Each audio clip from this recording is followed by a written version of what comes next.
Assalamualaikum warahmatullahi wabarakatuh. Alhamdulillahi rabbil alamin. Wassalatu wassalamu ala sayyidina Muhammadin asyrafil mursalin wa ala alihi wa ashabihi at-tayyibin at-tahirin. Allahumma la sahla illa ma ja'altahu sahla wa anta ya hayyu ya qayyum taj'alul hazna idza syi'ta sahla. Allahumma rzuqnal ikhlasa fin niyyati wal qawli wal amal. Pada pelajaran kali ini insyaallah kita akan bahas tentang wakaf. Nah, kalau bahasa kita wakaf dan hibah, yaitu memberikan sesuatu kepada orang lain secara cuma-cuma. Qala al-muallifu rahimahullah faslun wal waqfu jaizun. Wakaf itu adalah atau wakaf itu hukumnya boleh. Yang dimaksud dengan wakaf itu adalah memberikan sesuatu yang dimiliki yang bisa dan mungkin untuk dimanfaatkan dengan tanpa menghabiskan bendanya untuk diberikan secara cuma-cuma pada hal-hal yang sifatnya adalah kebaikan dan kemaslahatan sebagai bentuk ibadah kepada Allah, taqarrub kepada Allah, mendekatkan diri kepada Allah. Nah, ini yang dimaksud dengan wakaf. Al-waqfu jaizun, hukumnya wakaf itu adalah dibolehkan, dianjurkan, bahkan dianjurkan dalam Islam bagi seseorang yang memiliki harta untuk diwakafkan. Jika sesuatu itu sudah diwakafkan, maka tidak menjadi hak miliknya lagi. Kalau sudah diwakafkan, maka itu kepemilikannya adalah diberikan atau sudah sudah hilang hak miliknya dan diserahkan sepenuhnya untuk keperluan yang diwakafkan, sebagaimana yang diikrarkan saat mewakafkan. Bitalasati syara'itun, dengan 3 syarat yang harus dipenuhi dalam wakaf. Yang pertama, ayyakuna mimma yuntafa'u bihi ma'a baqa'i 'ainihi. Yang diwakafkan, pertama syaratnya adalah yang diwakafkan itu adalah suatu yang bisa diambil manfaatnya disertai dengan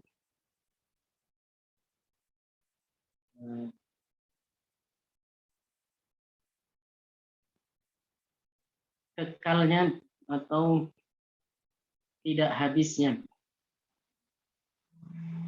barang yang diwakafkan tersebut atau harta yang diwakafkan tersebut. Jadi meskipun diambil manfaatnya tapi tidak habis-habis. Bisa digunakan dan diambil manfaatnya seterusnya. Terus menerus tanpa habis atau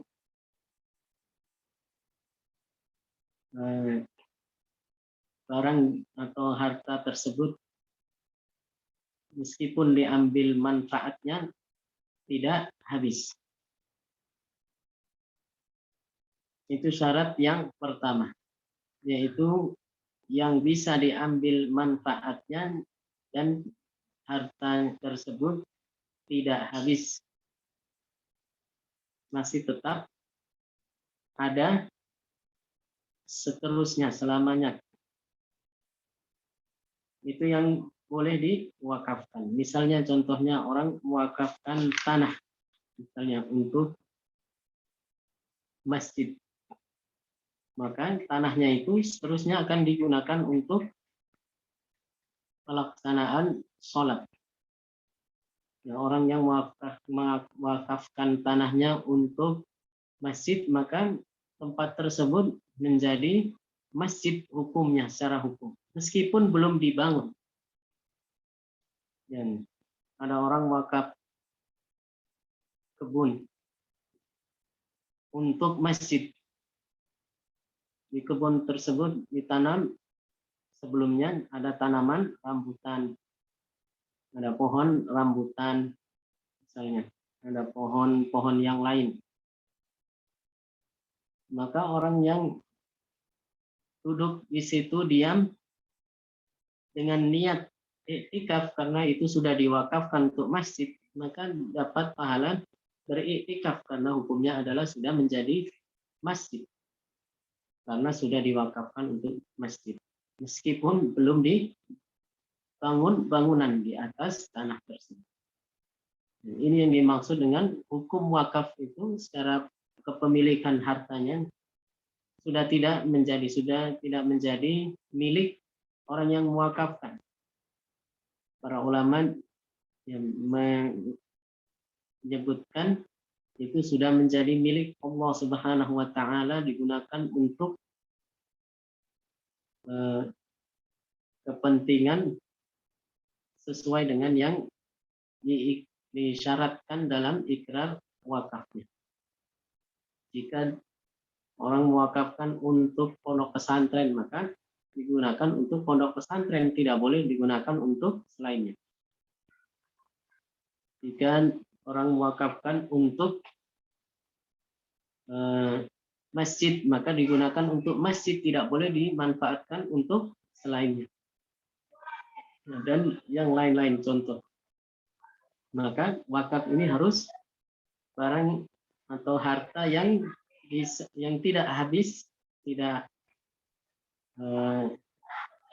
habis harta tersebut meskipun diambil manfaatnya. Contohnya tanah tadi, untuk diwakafkan untuk masjid, untuk madrasah, untuk pondok pesantren. Itu syarat yang pertama.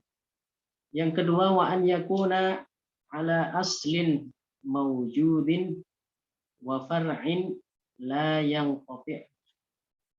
Kemudian yang kedua itu adalah wakaf itu diberikan kepada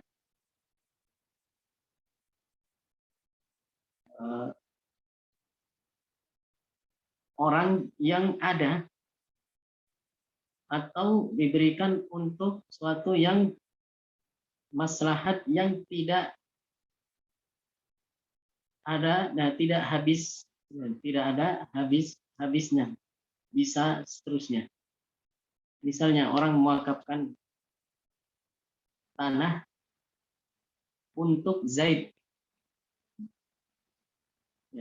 itu disebut aslun maujud, Zaidnya ada. Kemudian kalau untuk Zaid saja, nanti Zaid kan akan meninggal. Suatu saat kalau sudah datang ajalnya, Zaid akan meninggal. Maka tidak berhenti sampai di situ saja. Saya wakafkan ini untuk Zaid dan untuk masjid. Maka selama Zaid masih hidup, tanah tersebut misalnya diwakafkan tanah, itu adalah manfaatnya bisa diambil oleh Zaid, karena wakaf pertamanya tadi menyebutkan untuk Zaid dan untuk masjid. Setelah Zaid meninggal, maka itu baru digunakan untuk masjid. Atau misalnya contoh yang lain, saya wakaf ini untuk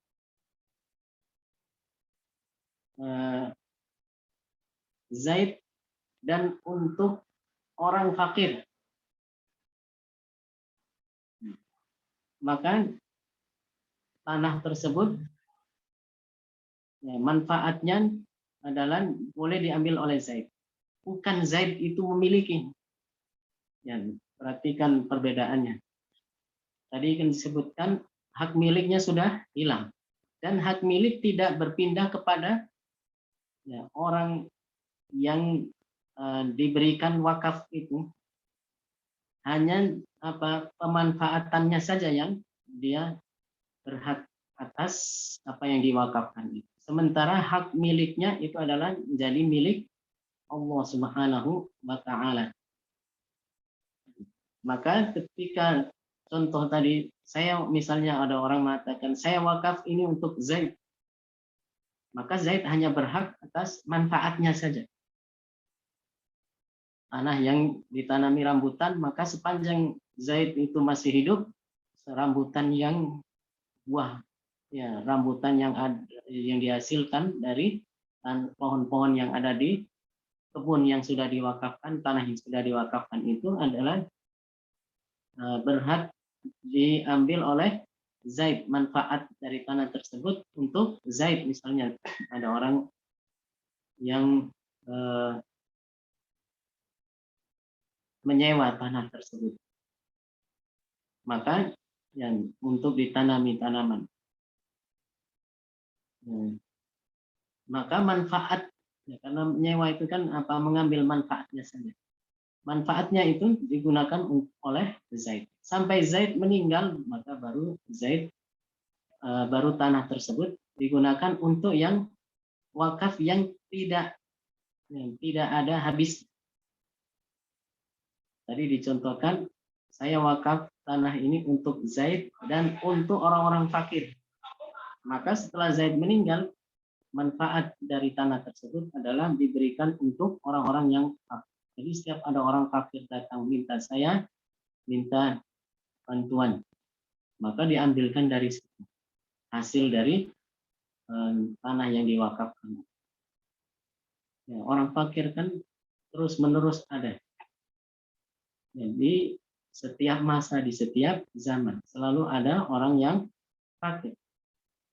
Kalau ada orang fakir meskipun dari jauh, kemudian mendengar di sana ada tanah wakaf untuk orang-orang fakir, maka dia akan datang untuk minta yang diberikan dari hasilnya, karena dia termasuk yang berhak atas manfaat, karena orang yang mewakafkan itu untuk orang-orang fakir.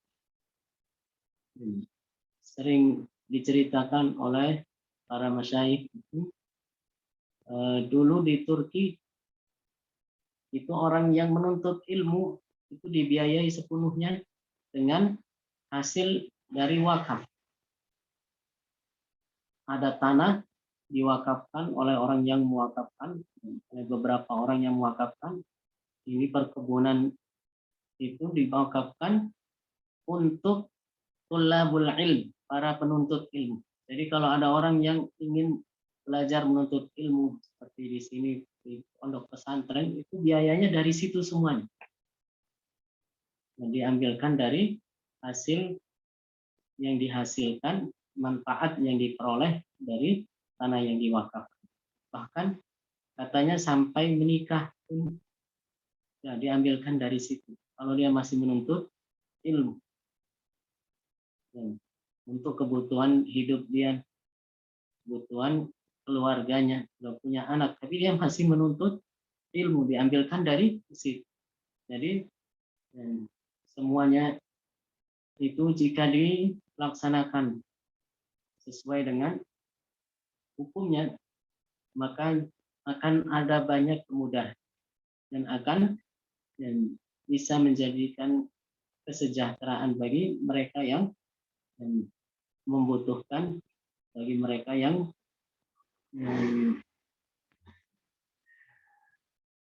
diberi sesuai dengan apa yang disebutkan saat ikrar wakaf. Saat orang mengikrarkan wakafnya, mengucapkan sewot wakafnya itu mengatakan ini untuk ini untuk keperluan pesantren, maka tidak hanya untuk bangunan pesantren, manfaatnya untuk hal-hal lain yang berkaitan dengan pesantren. Ini untuk masjid, maka kalau untuk masjid, untuk bangunan masjid, untuk dibangun di atasnya masjid atau ditempati untuk sholat, itu sesuai dengan syarat wakaf begitu. Jadi boleh wakaf itu untuk seseorang, seperti tadi contohkan untuk Zaid. Jika wakafnya itu untuk seseorang, maka tidak cukup hanya berhenti di situ, tapi harus diteruskan dan titik-titik itu untuk sesuatu yang tidak ada putusnya, yang tidak ada intinya. Misalnya tadi dicontohkan ini untuk Zaid dan untuk madrasah. Maka selama Zaid masih hidup itu masih hak atas manfaat dari tanah wakaf tersebut untuk Zaid. Setelah Zaid meninggal baru untuk keperluan madrasah. Dan boleh tanpa menyebutkan seperti itu. Orang saya wakaf misalnya untuk pondok pesantren, maka dari awal sudah digunakan untuk pondok pesantren. Jadi orang wakaf itu harus menyebutkan untuk suatu yang tidak ada hentinya, tidak ada putusnya, yang terus-menerus akan ada. Dari yang pertama tadi, yang manfaatnya dengan dimanfaatkan itu barangnya atau harta tersebut yang diwakafkan itu tidak habis, terus-menerus bisa dimanfaatkan. Yang kedua, peruntukannya adalah untuk suatu yang tidak ada habisnya. Boleh untuk suatu yang mungkin ada batasnya, ada habisnya. Misalnya wakaf untuk Zaid. Tapi tidak hanya berhenti di situ, tapi harus diteruskan lagi. Untuk titik-titik suatu yang tidak ada hentinya, tidak ada putusnya.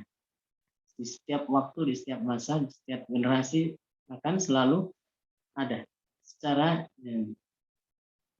zahirnya yang kita tahu kan begitu, bahwasanya di setiap masa, di setiap waktu ada saja orang yang fakir, orang yang membutuhkan bantuan. Maka ini diwakafkan untuk mereka. Maka mereka itulah yang berhak di setiap waktu jika ada orang yang fakir untuk bisa mengambil manfaat dari wakaf untuk mereka itu. Itu syarat yang kedua. Yang ketiga syaratnya wa alla yakuna fi mahzurin. Wakaf itu tidak boleh untuk sesuatu yang terlarang, sesuatu yang diharamkan. Sesuatu yang diharamkan, maka tidak sah. Misalnya orang wakaf tapi untuk gereja, enggak boleh. Dan hukumnya tidak sah seperti itu. Wakaf untuk sesuatu yang ada maksiat, kaitannya dengan maksiat, maka itu hukumnya tidak diperbolehkan. Jadi 3 syarat wakaf itu tadi sudah disebutkan. Saya ulang lagi, yang pertama adalah yang diwakafkan itu adalah sesuatu yang bisa diambil manfaatnya. Dan manfaat yang dibolehkan. Bukan manfaat yang tidak bisa dibolehkan. Misalnya orang wakaf piring emas, nggak bisa, itu nggak boleh dipakai. Kan nggak boleh, kita hukumnya haram makan pakai piring emas. Wakaf sendok perak, nggak boleh makan pakai sendok perak. Wakaf gelas emas, nah itu manfaatnya tidak dibolehkan. Atau wakaf gitar, wakaf mewakafkan gitar, alat musik, dan maka itu hukumnya tidak sah karena itu adalah manfaat yang tidak dibolehkan. Dan selain bisa dimanfaatkan dan manfaatnya itu yang dibolehkan, wakaf itu adalah terhadap harta yang tidak ada habisnya. Bisa terus-menerus diambil manfaatnya tanpa terputus, tanpa terhenti, dan barang atau harta tersebut tidak habis meskipun diambil manfaat. Maka yang seperti itu adalah sebagai syarat untuk wakaf.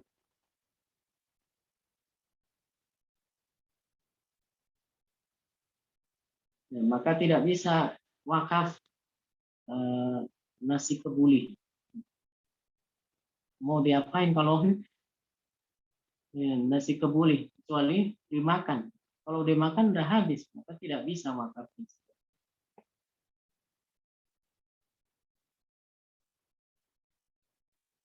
Atau wakaf misalnya tanaman royhan. Tanaman royhan itu kan ada waktunya, batas waktunya, tidak selamanya. Bisa jadi tanaman tersebut mati. Maka hukumnya tidak bisa diwakafkan. Wakaf itu adalah suatu yang bisa terus-menerus dimanfaatkan. Bisa diambil manfaatnya dan secara terus-menerus tanpa ada habisnya. Itu syarat yang pertama. Syarat yang kedua adalah wakaf itu untuk suatu yang tidak ada hentinya.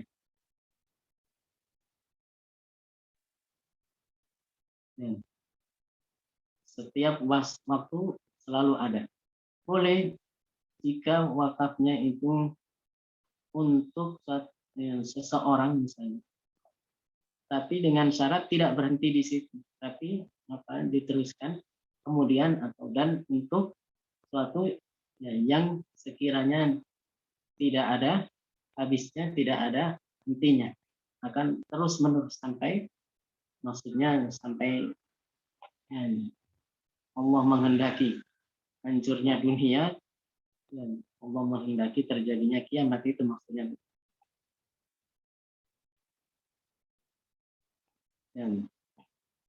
Maka yang diwakafkan untuk masjid hukumnya adalah masjid.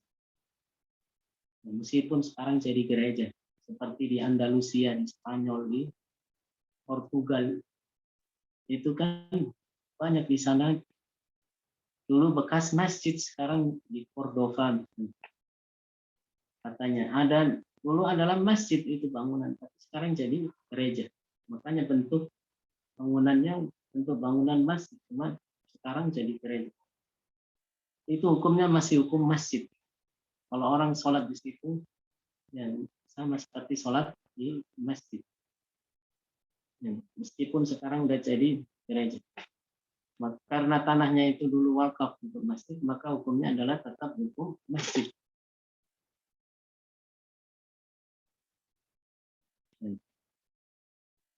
Kemudian syarat yang ketiga adalah wakaf itu pada suatu yang dibolehkan, bukan suatu yang terlarang atau yang diharamkan.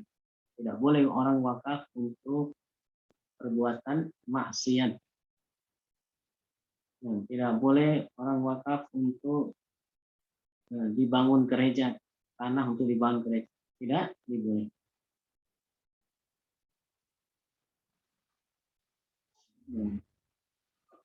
Wahwa wakaf ala ma syaratul waqif, sesuai dengan syarat orang yang mewakafkan.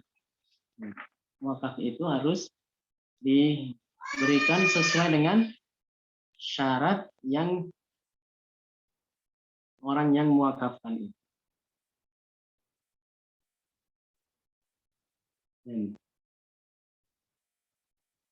Kalau orang wakaf untuk masjid, maka digunakan untuk masjid. Tidak bisa ditukar guling, bahasanya orang sekarang katanya ada begitu. Pondok pesantren, tanahnya wakaf. Tapi karena ingin dibangun apartemen, akhirnya ditukar guling. Katanya ditukar. Diniatkan untuk orang yang mewakafkan, tapi dipindah ke tempat lain. Sementara di situ dikasih kompensasi oleh pihak yang mau bangun apartemen, uang yang bisa mungkin bangun untuk 10 pondok pesantren yang sama.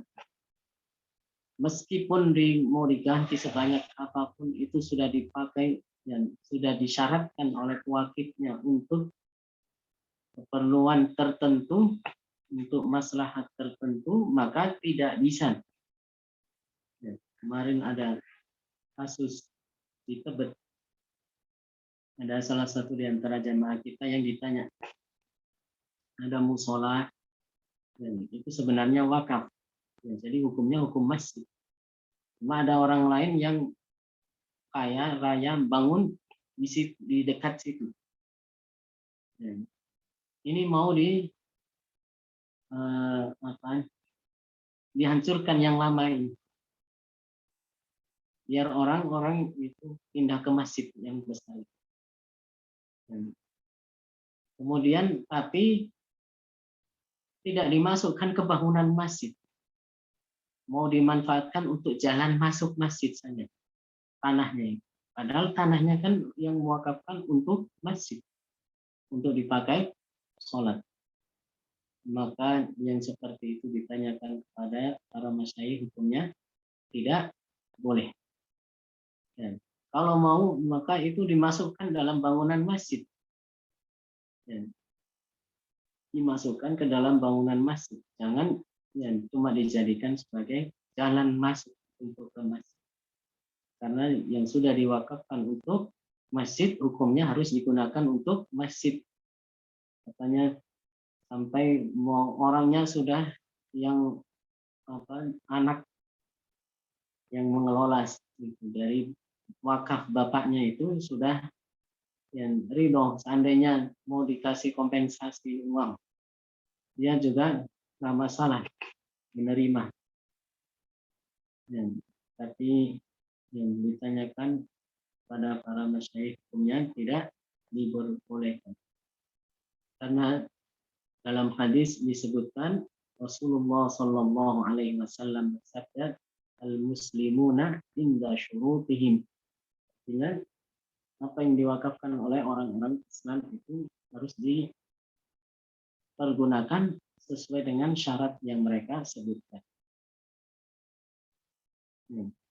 Tidak bisa dialihkan untuk yang lain. Wakaf untuk pondok pesantren tidak bisa digunakan untuk masjid. Begitu juga sebaliknya. Wakaf untuk orang-orang fakir tidak bisa digunakan untuk yang lain. Wakaf untuk rumah sakit, maka tidak bisa digunakan untuk yang lain. Nah, ini adalah hukum yang berkaitan dengan wakaf, syarat-syaratnya seperti yang tadi sudah dijelaskan, yang sudah kita baca dari kitab ini. Selanjutnya, faslun wa kullu ma jaza bai'uhu jazat hibatuh. Semua yang boleh dijual, syarat jual beli seperti yang sudah kita pelajari di awal, barangnya harus suci, kemudian ya, syarat-syarat yang lain diketahui, ya, bisa diserahkan, dan ada manfaatnya yang dibolehkan dalam syariat. Apa yang boleh untuk dijual sesuai dengan syarat-syaratnya, jazat hibatuhu, maka boleh dihibahkan. Maka sebagian di antara guru-guru kita, para masyayikh, jika kita nanti tidak ingin terikat mengenai harta atau tanah, misalnya dalam bentuk tanah atau yang lainnya, sebaiknya pakai akadnya hibah, jangan wakaf. Karena kalau hibah lebih bebas untuk pentasarufannya, untuk pengelolaannya. Bahkan kalau mau dijual pun hukumnya dibolehkan karena sesuatu yang dihibah. Tapi kalau wakaf tidak digunakan sesuai dengan syarat, tidak bisa dialihkan ke yang lain. Maka setelah membahas tentang wakaf, ini yang kedua adalah tentang hibah. dan hibah. Ya, dalam bahasa Indonesia juga diterjemahkan hibah. Wala talzamul hibatu illa bil qabdi, dan hibah itu tidak menjadi lazim, ya sudah tidak bisa diganggu gugat lagi. Kalau sudah lazim itu makanya tidak bisa diganggu gugat lagi. Illa bil qabdi, kecuali jika sudah diterima.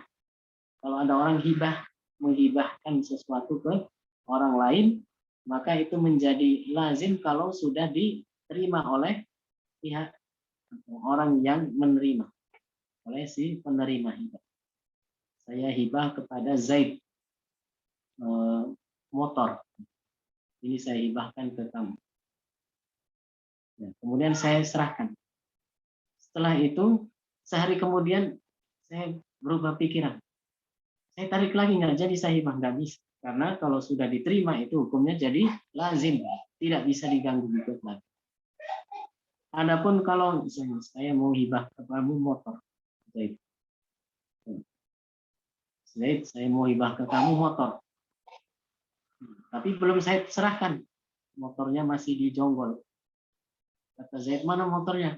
Besok saya ambil, motornya dijonggol, dipakai anak-anak. Besok, ya, sebelum saya ambil, saya mau berangkat ke Jonggol, tiba-tiba di tengah jalan berubah pikiran. Oh, ternyata yang ditelepon anak kita ini butuh motor ini. Saya boleh berubah pikiran begitu, maka saya urungkan. Yang tadinya mau menghibahkan, akhirnya tidak.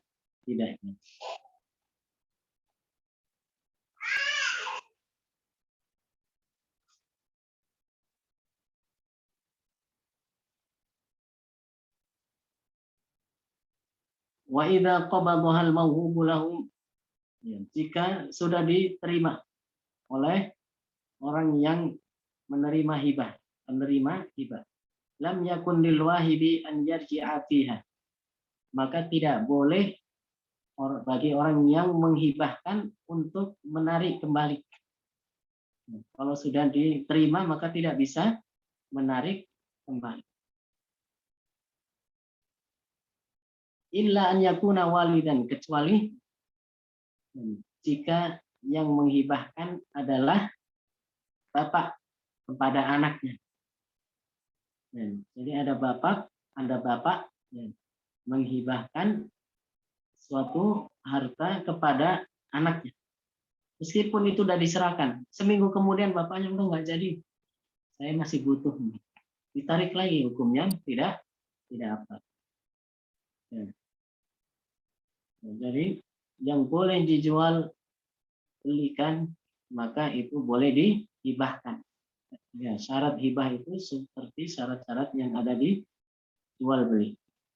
Dan hibah itu tidak menjadi lazim, ya, sudah tidak bisa diganggu gugat lagi, kecuali dengan diterimanya barang yang dihibahkan itu oleh penerima. Jika penerima sudah menerima barang tersebut, maka tidak boleh lagi bagi yang menghibah, orang yang menghibahkan, untuk menarik kembali barang yang sudah dihibahkan. Kecuali siapa tadi? Bapak kepada anaknya. Jika bapak menghibahkan suatu untuk anaknya, maka boleh saja bagi bapak tersebut untuk menarik kembali barang yang sudah dihibahkan. Atau misalnya kakek, ya, dan seterusnya ke atas, itu kalau menghibahkan satu untuk cucunya, maka dibolehkan untuk menarik lagi meskipun sudah diterima.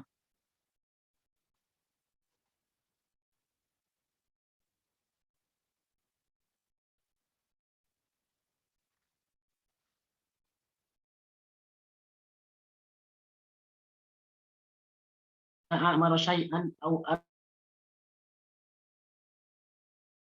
au lil murqabi wali warathatihi min ba'di. Jika ada seseorang mengatakan kepada orang lain saya berikan rumah ini untukmu jika saya mati. Jika saya meninggal dunia, maka rumah ini jadi milikmu. Maka hukumnya bagaimana itu? Hukumnya adalah menjadi milik orang yang dikasih, orang yang menerima itu. Seperti yang disebutkan dalam ucapan yang diucapkan oleh orang tadi.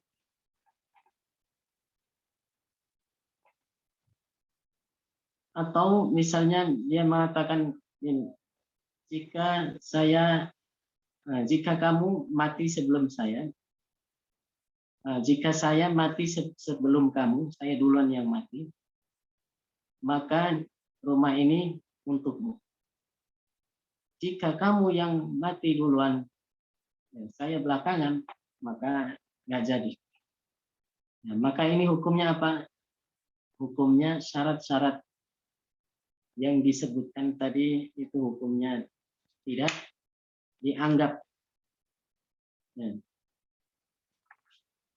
hukumnya itu sudah dianggap seperti apa? Sebagai hibah, pemberian dari seseorang kepada orang lain. Meskipun dia mensyaratkan kalau saya mati, ya, atau mensyaratkan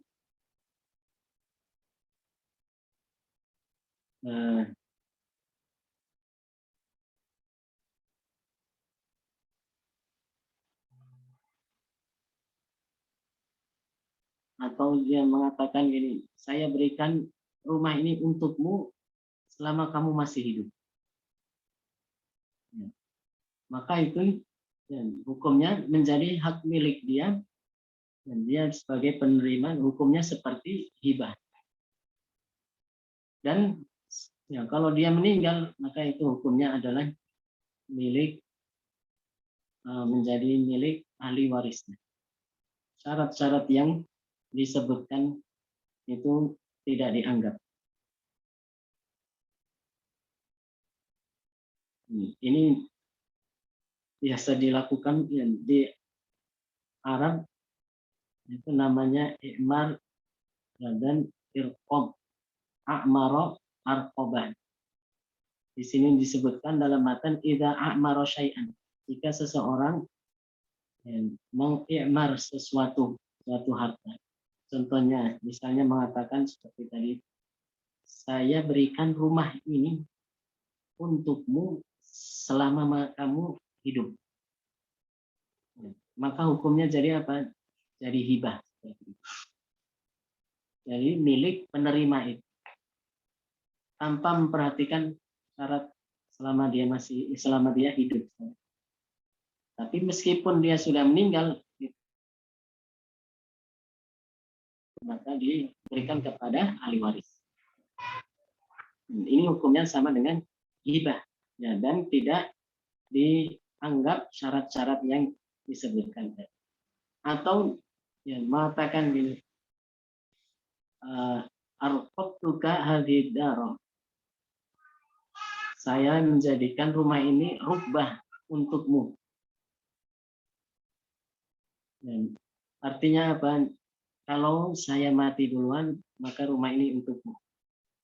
Tapi kalau kamu yang mati duluan, nggak jadi. Saya yang ya, tetap miliki rumah ini. Maka hukumnya apa? Itu sudah dianggap sebagai hibah. Dan syarat-syarat yang disebutkan tadi, dia mati dulu,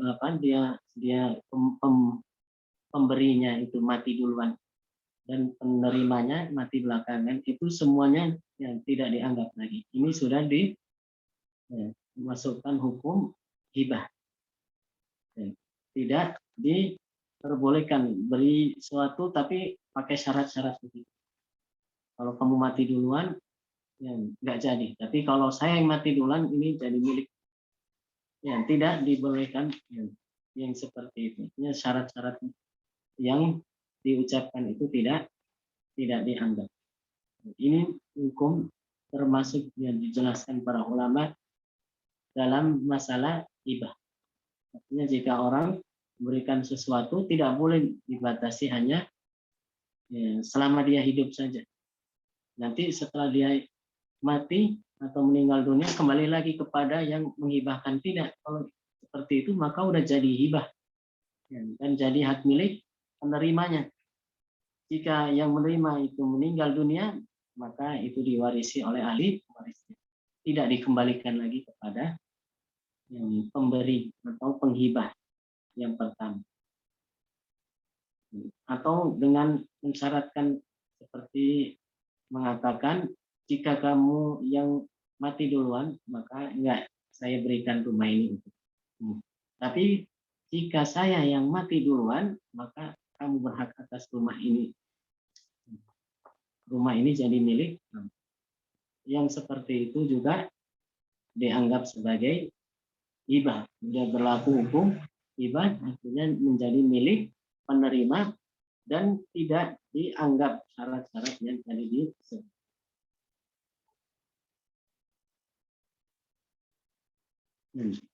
Jadi ini adalah pembahasan yang berkaitan dengan wakaf dan hibah. Jika ada yang ingin ditanyakan, silakan ditanyakan. Ada yang bertanya, kalau buat wasiat kayak gitu harus dilafazkan ya Ustaz? Ya cuma lewat notaris aja kah? Ya harus dilafazkan. Dalam Islam itu yang seperti ini muamalat itu harus ada sigot yang diucapkan. Tidak cukup hanya tertulis, ditulis oleh notaris, tapi diucapkan. Dan itu tulisan surat atau sertifikat atau ya, yang lain-lain. Ya. Seperti nikah juga, nggak cukup hanya ditulis, tapi harus diucapkan dalam akad ijab qabul. Itu hanya yang tulisan-tulisan itu sebagai bukti. Ya, dan ya, dalam masalah hutang piutang, dalam masalah muamalat itu ya, dianjurkan untuk menulis ya, supaya tidak terjadi sengketa di kemudian hari. Orang yang punya hutang maka ditulis supaya tidak terjadi ya, perselisihan di kemudian hari.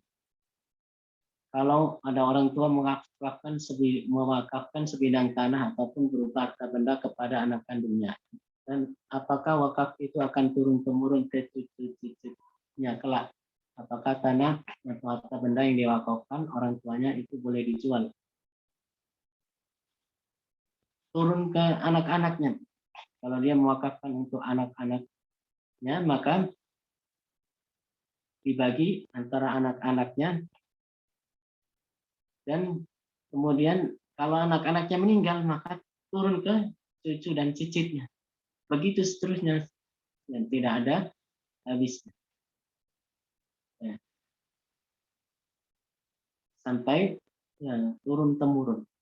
Kalau ya, mewakafnya seperti saya wakafkan kepada anak dan tidak boleh dijual karena itu adalah haknya sudah tidak menjadi milik siapapun, tapi ya, sebagai milik Allah Subhanahu wa taala, akan tetapi yang bisa diambil adalah manfaatnya saja. Ya, kalau itu dijual ke orang lain, ya maka akan menjadi ya, menjual sesuatu yang sudah diwakafkan, sudah tidak berhak lagi itu anak-anaknya atau cucu-cucunya, cicit-cicitnya itu untuk ya, harta tersebut tidak ada hak kepemilikan lagi karena itu sudah diwakafkan.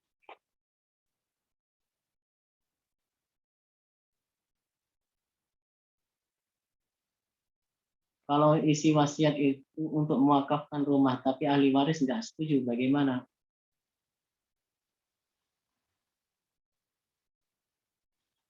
Kalau ahli waris tidak setuju, rumah diwakafkan.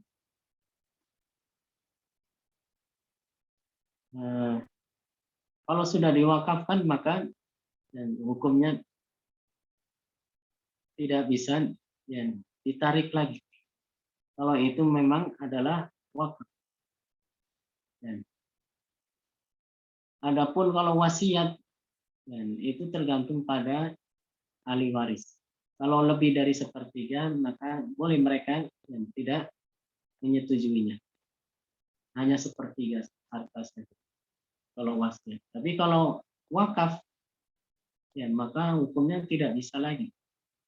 Harus dijalankan sesuai dengan yang diwakafkan. Tidak bisa ditarik, tidak bisa diganti.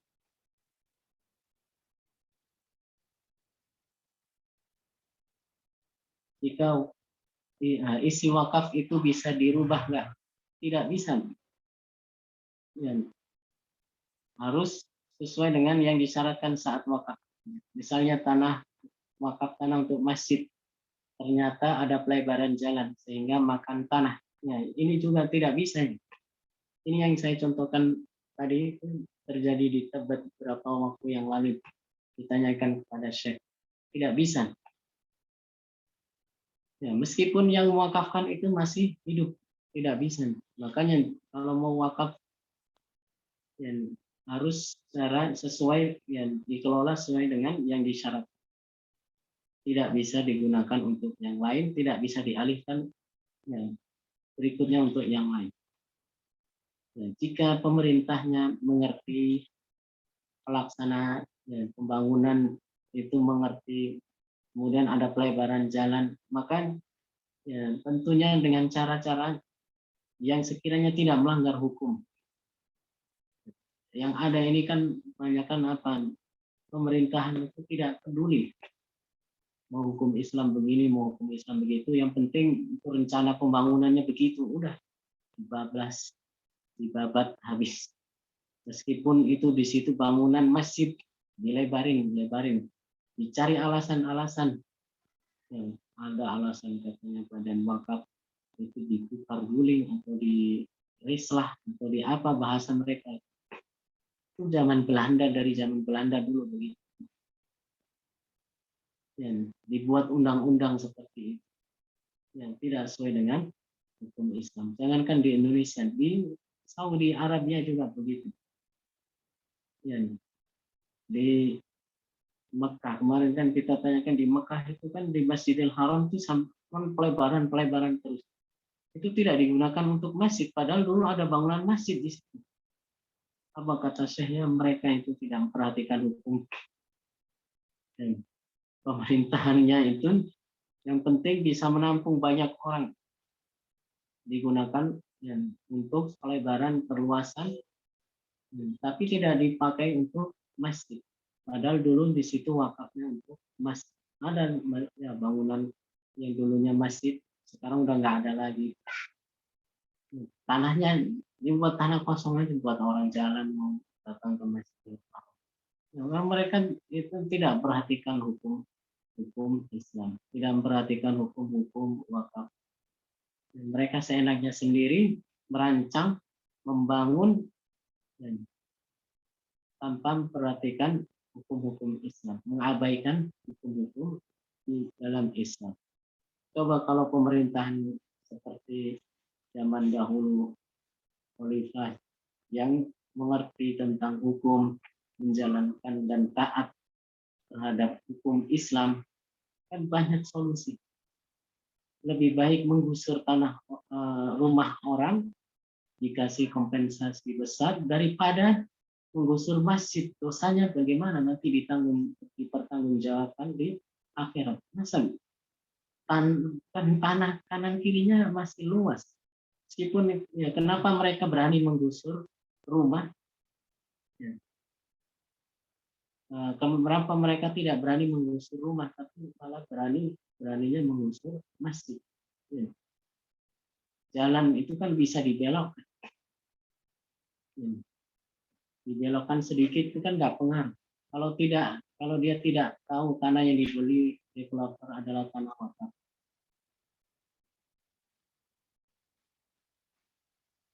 Bagaimana itu hukumnya yang beli apa berdosa, Ustaz? Ya kalau tidak tahu tidak berdosa. Dan namanya juga tidak tahu. Yang berdosa adalah yang tahu dan menutupi, sehingga orang lain yang tidak tahu itu yang melakukan sesuatu yang seharusnya kalau dia tahu itu bisa melanggar hukum. Makanya apakah wakaf bisa dijual tapi tetap digunakan? Tidak bisa dijual wakaf, dimanfaatkan saja. Wakaf tanah yang ada tetapi digunakan seperuntukannya, misalnya wakaf pohon kelapa untuk pengembangan madrasah, kemudian dijual dan hasilnya tetap untuk pengembangan madrasah. Nah, kalau dijual kan habis, kelapanya aja, buah kelapanya yang dijual untuk pengembangan madrasah. Kalau dijual ke orang lain, dapat uangnya sekali itu saja, enggak seterusnya. Ini tidak sesuai dengan syarat wakaf tadi. Syarat wakaf tadi kan harus seterusnya. Dan saya misalnya diserahi wakaf pohon kelapa, kemudian itu saya jual, kan saya dapat cuma uang itu saja hasil penjual pohon. Ini kan akan habis. Sementara ya, itu tidak sesuai dengan syarat wakaf. Tidak boleh. Jadi pengelola wakaf pun harus orang yang paham, orang yang mengerti, dan orang yang jujur, amanah, bisa dipercaya, mengemban tugas, ya, dan memperhatikan hukum-hukum serta taat dan patuh pada hukum-hukum Islam.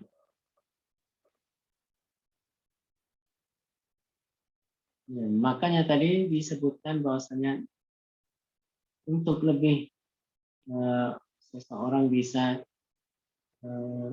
lebih leluasa dalam bertasarruf pada suatu harta. Kalau ingin berikan suatu secara cuma-cuma dengan cara akadnya adalah hibah. Biar nanti manfaatnya bisa untuk lebih leluasa, lebih bebas. Tapi kalau untuk wakaf maka udah terikat pada syaratnya itu. Syarat saat yang mengikrarkan wakaf, saat mewakaf. Tidak bisa diganti, tidak bisa dialihkan, tidak bisa dirislah, tidak bisa di apa bahasanya itu. Dan dipindahkan. Meskipun dibayar mahal 10 kali lipat, 100 kali lipat, tetap itu adalah wakaf, maka digunakan untuk wakaf, tidak untuk yang lain.